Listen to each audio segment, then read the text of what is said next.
사람의 관계는 AI가 못하거든요. 명상이라는 단어 자체가 일단 쓰면 안 돼요, 사실은. 막말로 얘기하면 하루아침에도 배울 수 있다고 생각을 하거든요. 저는 명상이 어떤 다른 방향이라고 보고요.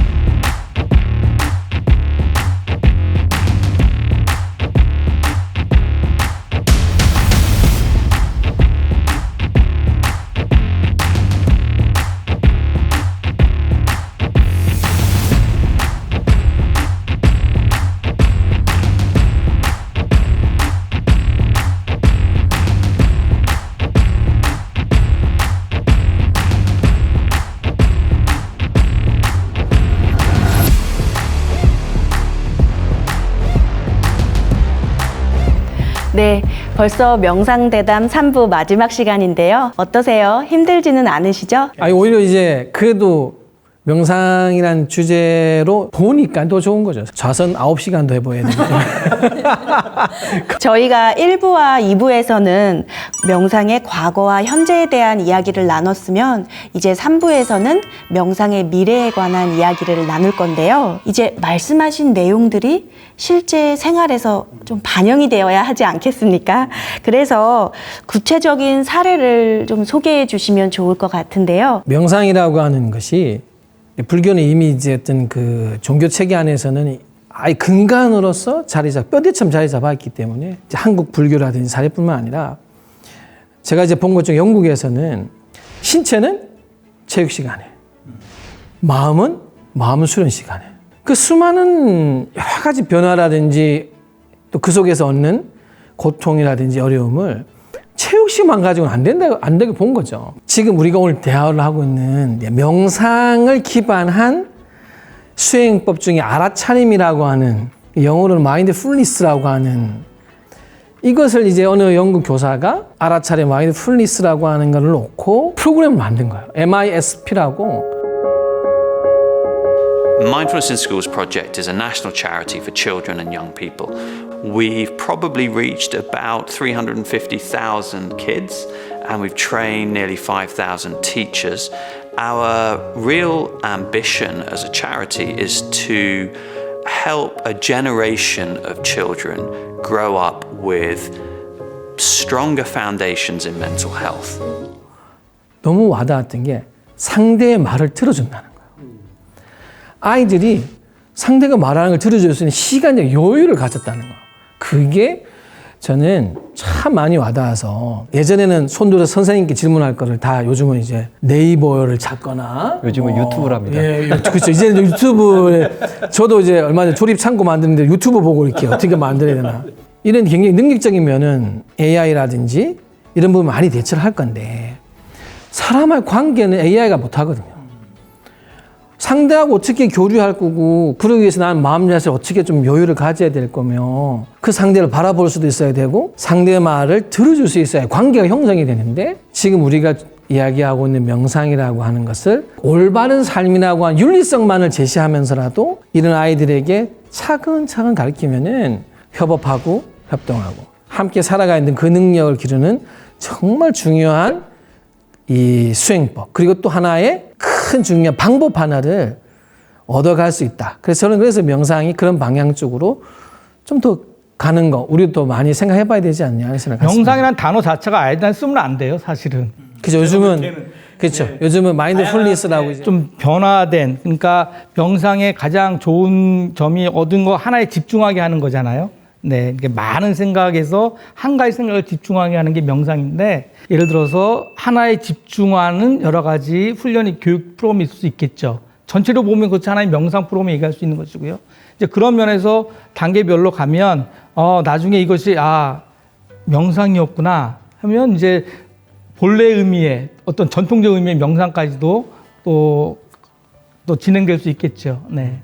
결국은 이게 어느 회사 제품이야라고 알려줄 필요 없이 바른 삶이라고 하는 기준점은 이제 던져주면서 꼭 이야기는 해줘야 될 것 같고, 그래서 저는 이제 인성교육을 넘어서서 이게 인성교육이라고 따로 빼놓을 필요 없다, 나는.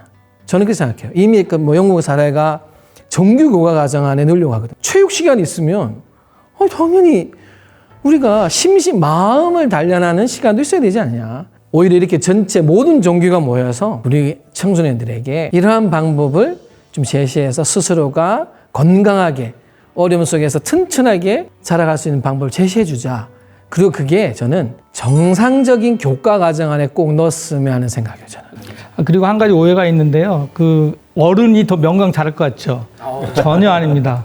어린아이가 훨씬 더 명상 잘하고요. 명상의 효과도 어린아이가 100배 빠릅니다. 우리가 어린아이를 명상한다 그랬을 때 너무 이렇게 어려운 걸 가르친다 생각하지 마시고 또 넓은 의미의 명상이라는 가르침 주면 아이들은 정말 큰 변화가 있을 겁니다. 저도 이제 대학에서 이제 마음과 행복이라는 수업을 하고 있거든요. 그러니까 우리 선생님께서 말씀하신 것처럼 마음을 이렇게 조절하고 통제하고 다스리는 어떤 이제 그런 것들을 이렇게 해야 된다고 가르치면서 그 덕목들을 가르쳐 줘요. 경청하기, 뭐 타협하기, 뭐 감사하기. 그런데 이제 제 수업의 특징은 한 15분 정도는 반드시 명상을 하게 해요. 그러면서 강조하는 게 뭐냐면 우리가 무엇인가 인성의 어떤 인격적인 요소를 넣으려고 하면 먼저 비워야 되잖아요.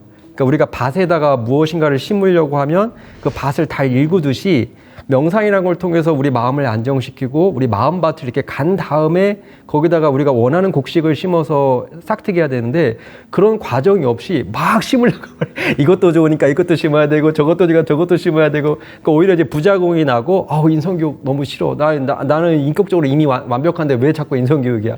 네, 그런 어떤 부작용이 있다 보니까 명상이라는 걸 통해서 충분히 내 안에 어떤 그런 것들을 비워놓고 그 바탕 위에서 우리가 어떤 인성교육들이 심어진다면 더 효과가 나지 않을까 그런 생각들을 하게 됩니다. 그 명상에 대한 어떤 기술이나 스킬적인 부분은 뭐 앞으로는 굳이 사람이 할 필요도 없고 그다음에 사람이 할 줄 몰라도 그 기계나 컴퓨터의 도움을 통해서 뭐 진짜 막말로 얘기하면 하루아침에도 배울 수 있다고 생각을 하거든요.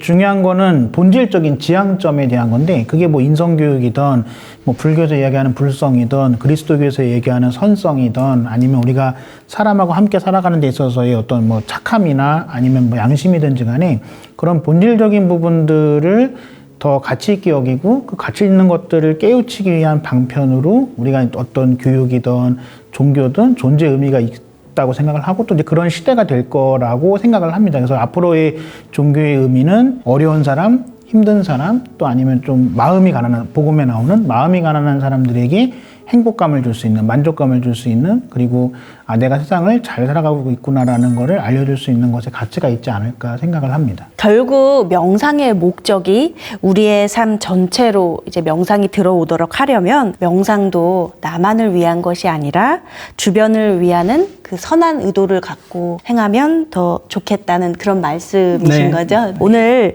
좋은 말씀들 너무 감사드리고요. 마지막으로 제가 부탁 하나 드릴게요. 내가 생각하는 명상이란? 이야.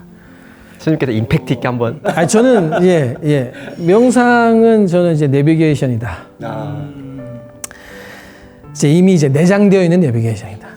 어디로 가려고 하는 그러니까 삶이라고 하는 게 행복이라는 단어가 뭐 이게 어떤 심리학적 용어로 따지면 안정감, 주관적 안정감, 웰빙이라는 표현인데 웰빙이 다른 게 아니라 내가 부정적인 감정보다는 훨씬 긍정적인 감정으로 얼마만큼 많이 나의 삶 중에 많은 걸 차지하고 있느냐. 부정적인 생각보다 하루에 내가 긍정적인 생각을 훨씬 많이 하면 나는 굉장히 건강하고 우리는 그걸 행복감이라고 표현을 하는데 바로 그것을 향하게 하는 데 있어서 지금 나는 무엇을 하고 어느 길을 가야 하는가를 저는 명상이라는 게 충분히 이루어질 수 있다. 그러니까 나오는 음성을 거부감 없이 선입감 없이 그냥 잘 따라만 가고 그리고 그 지향점이 웬만하면은 어느 종교도 좋은지 그 모든 종교에는 그 아주 훌륭한 방향성을 제 훌륭한 내비게이션 프로그램이 있어요. 굳이 거부하지 마라. 스스로가 운전은 자기가 하는 거잖아요. 자기가 따라하는 느낌 때문에 싫어할 필요가 없어요. 결국 내가 하는 거니까. 그러면은 그 마음의 안정감, 행복이라는 거에도 충분히 다다를 수 있는 길을 안내해 준다.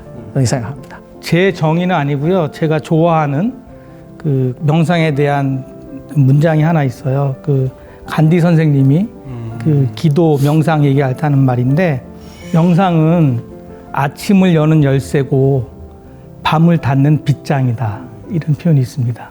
명상 없이 하루를 시작할 수는 없고 명상 없이 하루를 마칠 수 없다는 뜻이거든요. 그래서 명상을 하는 분들이 제일 실패하는 것 중에 하나가 명상을 막 하고 싶어서 시작을 했는데 순간에 끝나버리거나 한 일주일하고 한 달하고 끝나요. 근데 사실 명상은 지난한 과정이거든요. 그걸 넘어서지 못하면 명상을 못하게 됐거든요. 그래서 사실 저는 명상을 한다는 표현보다도 명상이 된다는 표현을 더 좋아해요. 어느 순간이 되면 명상을 내가 하려고 하는 것이 아니고 명상이 되는 거죠.